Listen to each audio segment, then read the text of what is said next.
In the time it takes for a human life to be born, about 9 months ago, I tried to understand all of Union Cross, and I learned a lot. It's a very cool story, and I have made almost a half an hour of content about the plot of those games, and I can sit here and summarize it for you, but there's something more important I want to talk about, so let's get started. A long time ago, there was a battle. 13 darknesses and 7 lights fought, but there was only one survivor, the Master of Masters. From that day forward, he vowed that he would destroy darkness once and for all, by any means necessary. No matter what he did, no matter how horrible it was, he would do it if it would destroy them. So he created armies of children and had their leaders kill them all in a ritualistic sacrifice in order to trap darkness inside them.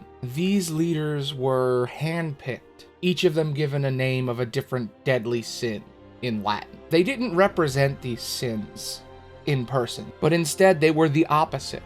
The character Ava, based on avarice and greed, was the most selfless and kind person. They were each picked personally by the master in order to hold that evil inside them, and he tricked them into doing horrible, horrible things. But I've already kind of talked about this. Kingdom Hearts Kai has an incredible story, but deep down, what was it all really about?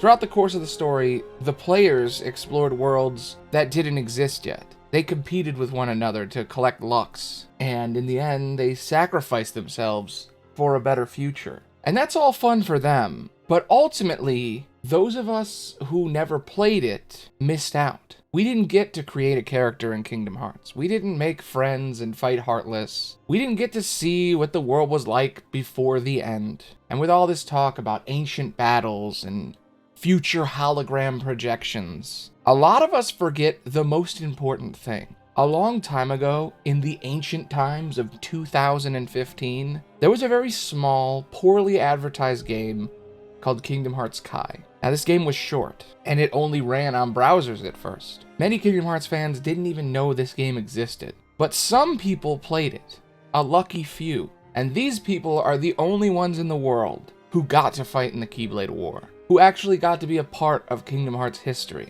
I wasn't lucky enough to be one of these people, and not soon after, the game was removed. You can never play that game now, and it was remade for mobile phones, and it was called Kingdom Hearts Union Cross. And some of us got to go back and discover what that cool thing was. But this time, that world was gone. Time had shifted, and none of us got to enjoy the original story. We are all trapped in a different world line. All that's left are cutscenes we never explored firsthand.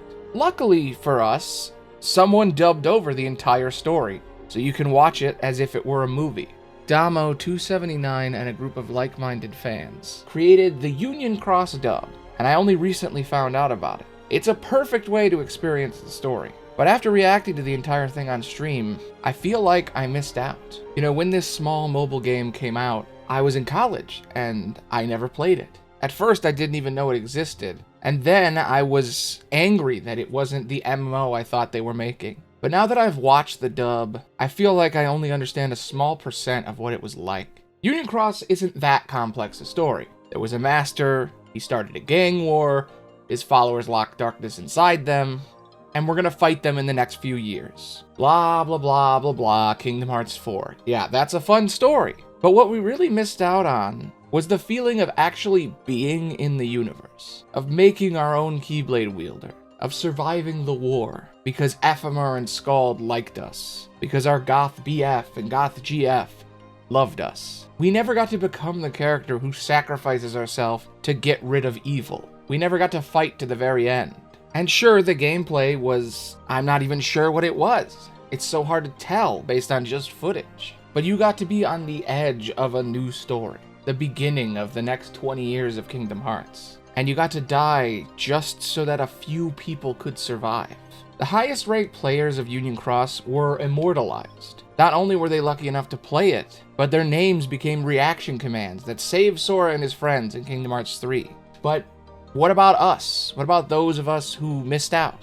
What about the people who weren't there? I wish I could have known about that game. I wish I got to be in Kingdom Hearts 3, to have my name etched into the story of Kingdom Hearts. But now, just like history, we can only see what's left behind. And in a way, Kingdom Hearts Kai is real historical fiction. It's a whole universe, an event that can never be recreated, that can never be experienced again. And even though I missed it, I can appreciate just how beautiful it was. Kai is a simple and clean story, but its absence is infinitely more powerful. Anyway, I'm Aloney the Bard, and that's how I feel about that. Thanks for listening. Bye. Ooh, man, I gotta tell you, this one was really rough to write. I've been incredibly busy for the last week, getting ready for the end of my stream marathon. And at first, I thought this video kind of got away from me. Every time I tried to write the story of the mobile games, I always felt like I got something wrong, or something was missing. And the dub can definitely help you experience it fully. But if you didn't play it, there's this feeling that you can never really know what it was like. Maybe Nomura will make a remake one day, a re-Kai or a re-Union Cross, but I feel like that was the point. Only the biggest of Kingdom Hearts fans actually got to be there, and the rest of us will just have a fear of missing out. You can only piece together what happened, and I might come back and explain the lore of these games, but I feel like I've already done that. So I thought I would sit down and explain just how it feels to try and reconstruct all this lore. What it feels like to see the results of history being made without actually being there.